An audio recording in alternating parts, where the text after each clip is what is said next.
तौबा करा गया। तो हजरत हबीब अजमी कहने लगे वो कैसे? कहने लगा हजरत जी मैं कल मंडी गया था, मुझे कुछ सामान खरीदना था, तो बगदाद के बाजार से मैंने मछली खरीद ली 10 किलो, बाकी भी सामान तब खुद ले जा नहीं सकता था। तो मजदूर आपको पता है बेचारे आज भी सड़कों पे बैठे हैं। तो मजदूर बैठे थे तो उनमें एक नौजवान 14-15 साल का, चेहरे पे बड़ी रोशनी। मैंने उसको कहा बेटे मजदूरी करोगे? कहने लगा हुजूर मजदूरी भी करता हूँ, पढ़ाई भी करता हूँ, और जो अल्लाह को मंजूर हो उसकी इबादत भी करता हूँ। मैंने उसे कहा कि ये मेरा सामान है फलां जगह पहुंचाना, क्या लोगे? कहने लगा 3 दिनार मजदूरी। सौदा तय हो गया, उसने सामान उठा लिया। कहते हैं रस्ते में जोहर का वक्त हो गया। कहने लगा चाचा अगर इजाजत हो तो नमाज पढ़ दो। 15 साल का जवाब। कहते मैं रख के ना वहां सामान तो फट्टे पे बैठ गया, तो नमाज पढ़ने चला गया। बाकी लोग देर से आए, वो बच्चा जल्दी आ गया। मैंने कहा बेटे आप जल्दी आ गए? कहने लगे नफल छोड़ दिए। आप यही ना समझ लें कि काम चोर है, मैं बाद में पढ़ लूंगा। कहते हैं वो दोपहर का वक्त, रमजान भी नहीं था। मैं उस बच्चे को, नौजवान को घर ले गया और मैंने अपनी बीवी से कहा कि बड़ा नेक है, नमाजी है।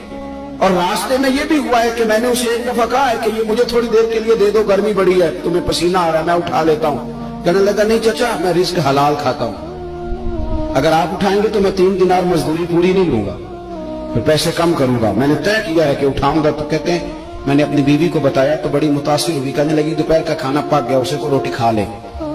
रमजान भी नहीं था। कहते मैं बाहर निकला, उसको 3 दिनार थमाए। तो मैंने कहा बेटे एक बात मेरी मानोगे? कहने लगा बताइए। मैंने कहा खाना पका है खा लो। कहने लगा मैं माफी चाहता हूं, मैंने रोजा रखा हुआ है। हुजूर ने हुक्म दिया, हुक्म नबी करीम ने हुक्म दिया, बुखारी मुस्लिम की हदीस है। फरमाया नौजवानों अगर तुम्हारे पास ताकत है तो निकाह कर लो वरना रोजे रखो। हुक्म दिया, या निकाह या रोजे, ये सरकार का हुक्म है। भाई नफली रोजा नफ्स की कुव्वतों को कुचलता है, इंसान में नौरानियत और रूहानियत लाता है। कहते वो कहने लगा मैंने रोजा रखा है। मैं और मुतासिर हो गया। मैंने कहा आप क्या करोगे?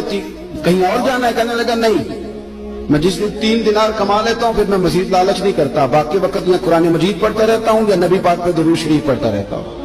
आप बताएं। तो मैंने कहा कि इफ्तार मेरे साथ कर लो। कहते हैं मैं उसे मस्जिद छोड़ाया और खुद मैं लौट आया। इफ्तार के बाद मैं उसे लाया, खाना खिलाया, इशा पढ़ी। उसका घर दूर था, मैंने ड्राइंग रूम खोल दिया, बैठक खोल दी, वहीं वो सो गया। मेरी 20 साल की मासूम बच्ची कभी चल नहीं सकती थी, कोई तबीब कोई हकीम मैंने छोड़ा नहीं था इसको दिखाया ना हो। एक ही बेटी, वो भी माजूर पैदाइशी। उसके कमरे में गए, मियां